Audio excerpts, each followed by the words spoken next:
All right, I'm going to now see if we've got an opportunity for some questions. I got a couple more things I'm going to come back to, but let's see if we can take some questions. I'm going to stop the share so folks can either unmute and ask, or Contrell, you can share them from the chat.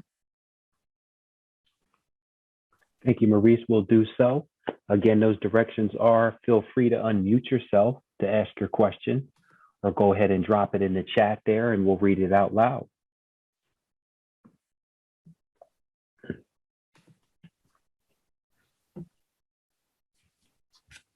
Yeah, I have a question.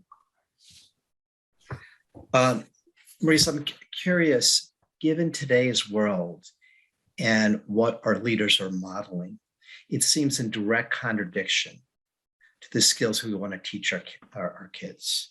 So how do we address that dissonance that's so powerful right now? Right. So what we know is that the closer to home you get, the more powerful the influence is.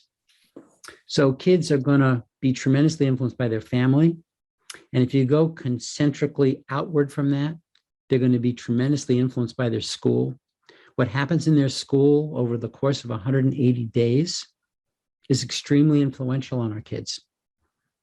And it's more influential than what they see in the national media, because the national media stuff doesn't have the same feel as the feeling that happens in your own environment. Now, I think we too, and I talk to parents about this a lot, I think that parents have to be a little cautious in not riling up kids about things that are uncertain. We need our kids to have a positive view of their impact in the future.